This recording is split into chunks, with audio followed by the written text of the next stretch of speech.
여러분, 삼총사 다들 아시죠? 그런데 그 전설적인 모험이 끝나고 20년이라는 시간이 흐른 뒤에는 과연 무슨 일이 있었을까요? 오늘 바로 그 이야기, 알렉산드르 뒤마가 그려낸 장대한 그 뒷이야기 속으로 한번 들어가 보겠습니다. 자, 시간은 쏜살같이 흘러서 영광의 시대는 이제 끝났습니다. 총사들의 그 화려했던 모험이 끝난 지 무려 20년이에요. 프랑스 전체도 그렇지만 우리가 사랑했던 영웅들의 삶 역시 정말 완전히 다른 모습으로 변해 있었습니다. 이야기의 시작은 바로 이제 40살이 된 달타냥입니다. 보세요. 총사대 중위, 직위는 그대로인데 뭔가 달라졌죠? 맞아요. 그 뜨거웠던 열정은 다 식어버렸고 옆에 있던 친구들은 모두 떠나고 그저 텅 빈 삶 속에서 외로움만 느끼고 있는 겁니다. 와, 이걸 보면 정말 마음이 아픈데요. 왼쪽은 우리가 기억하는 그 총사들이에요. 형제 같았고 늘 모험을 즐겼고 무적이었죠. 그런데 오른쪽 현재를 보세요. 다들 서원해졌고 삶에 지쳤고 무력감만 느끼고 있습니다. 정말 한때 세상을 다 가졌던 것 같던 그들은 어디로 간 걸까요? 바로 이 엄청난 대비가 20년 후 이야기의 시작점이라고 할 수 있겠습니다. 그럼 도대체 왜 이렇게 된 걸까요? 당시 프랑스 상황이 그야말로 아수라장이었습니다. 우리가 알던 미슐리의 추기경은 죽고 마자랭이라는 새로운 인물이 권력을 잡았는데 이 사람이 인기가 정말 없었어요. 민심은 완전히 돌아섰고 나라는 반란 직전의 상황이었죠. 이런 혼란 속에서 예전에 나라를 구했던 우리 총사들은 어땠을까요?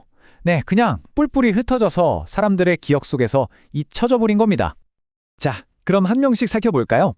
모두를 위한 하나를 외치던 그들은 지금 뭘 하고 있을까요? 우선 아토스. 이제는 라페르백 짝이 돼서 조용히 시골에서 아들 라울을 키우고 있어요. 그리고 우리 의리의 사나이 포르토스는요. 돈은 엄청나게 벌어서 부자가 됐는데 이제는 귀족 자위가 너무너무 갖고 싶은 거죠. 아라미스는 어떨까요? 데르블레 신부가 돼서 겉으로는 성직자인데 속으로는 아주 깊숙이 정치적 음모의 발을 탐그고 있습니다. 그리고 마지막으로 달타냥. 혼자만 총사로 남아 충성을 다했지만 아무런 보상도 받지 못한 채 지쳐가고 있는 거죠. 다들 정말 다른 삶을 살고 있죠. 하지만 역사가 이들을 그냥 조용히 살도록 내버려 두질 않습니다. 프랑스를 완전히 뒤흔든 내전, 바로 프롱드의 난이 터지면서 이들을 다시 역사의 무대 위로 불러내거든요. 그런데 정말 비극적이게도 이번에는 친구가 아니라 적으로 만나게 됩니다. 서로에게 칼을 겨눠야 하는 그런 운명에 처한 거죠. 이게 바로 이 이야기의 가장 가슴 아픈 지점이에요. 보세요. 달타냥은 총사니까 자기 의무를 다하기 위해 왕실과 마자랭 추기경 편에 서야만 합니다. 그런데 그의 영원한 친구들이었던 아토스, 포르토스, 아라미스는 정확히 그 반대편 마자랭에 맞서 싸우는 반란군 프롱두파에 가담하게 된 거죠. 정말 상상만 해도 끔찍하네요. 결국 우정과 의무가 정면으로 충돌하게 된 겁니다. 한때는 같은 길을 가게 했던 이 두 가지가 이제는 서로를 겨누는 칼이 되어버렸어요. 프랑스를 둘로 쪼개버린 이 거대한 혼란 속에서 과연 이들의 전설적인 우정은 이 시험을 버텨낼 수 있을까요? 자, 이렇게 친구들끼리 서로 적으로 맞서게 된 것도 모자라서 훨씬 더 개인적이고 훨씬 더 위험한 위협이 스멀스멀 피어오르기 시작합니다. 바로 과거로부터 온 복수죠. 갑자기 정체를 알 수 없는 아주 무자비한 젊은이가 한 명 나타나요. 이 사람은 마치 과거에서 온 유령 같아요. 그리고 그의 목표는 딱 하나입니다. 20년 전 그들이 처형했던 악녀 밀라디 드 윈터의 죽음에 관련된 모든 사람을 찾아내서 자기 손으로 복수하는 것. 바로 그거죠. 그의 이름은 모르다운트. 네, 맞습니다. 바로 밀라디의 아들이에요. 20년 동안 잊고 지냈던, 어쩌면 묻어버리고 싶었던 과거의 죄가 살아있는 인간의 모습으로 돌아온 겁니다. 그리고 정말 무서울 정도로 집요하게 총사들의 목을 조여오기 시작하죠. 이 장면은 정말 소름이 돋는데요. 모르다운트가 드윈터 경을 죽이기 바로 직전에 이렇게 자기 정체를 밝힙니다. 이 순간부터 모든 게 달라져요. 이제 이건 뭐 정치적인 대립이나 명분 싸움이 아닙니다. 그냥 살아남기 위한 정말 처절한 싸움이 시작된 거죠. 그런데 정말 아이러니하게도 모르다운트라는 이 공동의 적이 나타나면서 서로에게 칼을 겨누던 총사들이 다시 뭉치게 됩니다. 프랑스에서의 복잡한 정치 싸움은 일단 잠시 접어두고요. 국경을 넘어서 영국으로 향합니다. 아주 절박하고 중요한 임무를 위해서 말이죠. 그 임무가 뭐냐고요? 바로 올리버 크로멜의 손에 처형당할 위기에 놓인 영국의 왕 찰스 1세를 구하는 겁니다. 와, 스케일이 다르죠? 흩어졌던 이 4명의 영웅이 명예라는 단 하나의 이름 아래 다시 한번 거의 불가능해 보이는 작전에 목숨을 거는 겁니다. 하지만 이번에 그들이 상대해야 할 적은 모르다운트 한 명이 아니었어요. 바로 왕을 끌어내리려는 거대한 역사의 흐름 그 자체와 싸워야 했습니다.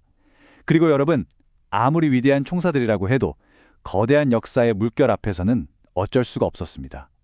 이 싸움에서 그들은 결국 지고 맙니다. 그리고 이 실패의 절망 속에서 정말 끔찍한 진실이 드러납니다. 왕의 목을 내리친 그 가면 쓴 처형 집행인이 누구였을까요? 네, 바로 모르다운트 자기 자신이었어요. 최악의 숙적의 손에 모든 것이 물거품이 되어버린 순간입니다. 패배했지만 총사들은 여기서 무너지지 않습니다. 그들은 다시 돌아와요. 이제 남은 2명의 적, 모르다운트와 마자랭 추기경. 이들과의 모든 빚을 청산하기 위해서 말이죠. 모르다운트와의 마지막 대결은 정말 숨막힙니다. 먼저 모르다운트가 화약을 가득 실은 배로 총사들을 유인하는 함정을 파요. 하지만 총사들이 이걸 알아채고 배가 터지기 직전에 극적으로 탈출하죠. 그런데 물에 빠진 모르다운트가 살아남아서 아토스에게 살려달라고 애원하다가 갑자기 아토스를 물속으로 끌고 들어갑니다. 결국 이 마지막 처절한 사투 끝에 아토스는 자신을 지키기 위해 모르다운트를 죽일 수밖에 없게 돼요. 이렇게 밀라디로부터 시작된 정말 길고 지독했던 악연이 마침내 여기서 끝나는 겁니다. 자, 이제 마지막 적이 남았죠? 바로 마자랭 추기경입니다. 그래서 총사들이 뭐라느냐? 정말 대담하게도 추기경을 그냥 납치해버립니다. 정말 기발하죠? 이 작전 하나로 그들은 마침내 20년 동안 제대로 인정받지 못했던 자신들의 가치를 증명하고 모든 것을 되돌려받을 수 있는 결정적인 기회를 잡게 됩니다. 그리고 마침내 모든 것이 제자리로 돌아옵니다. 보세요. 달타냥은 그토록 원했던 총사대 대장이 되고요.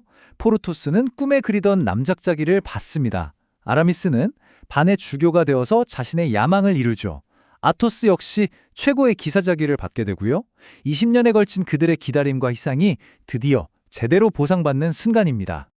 결국 20년 후라는 이 대서사시는 우리에게 이런 질문을 던지는 것 같아요. 의무 때문에 친구와 등을 져야 하고 거대한 역사의 파도에 휩쓸릴 때 과연 변치 않는 충성과 우정의 진짜 가치는 뭘까요? 이 질문이야말로 20년의 세월을 관통해서 듀마가 우리에게 정말 하고 싶었던 이야기가 아닐까 싶습니다.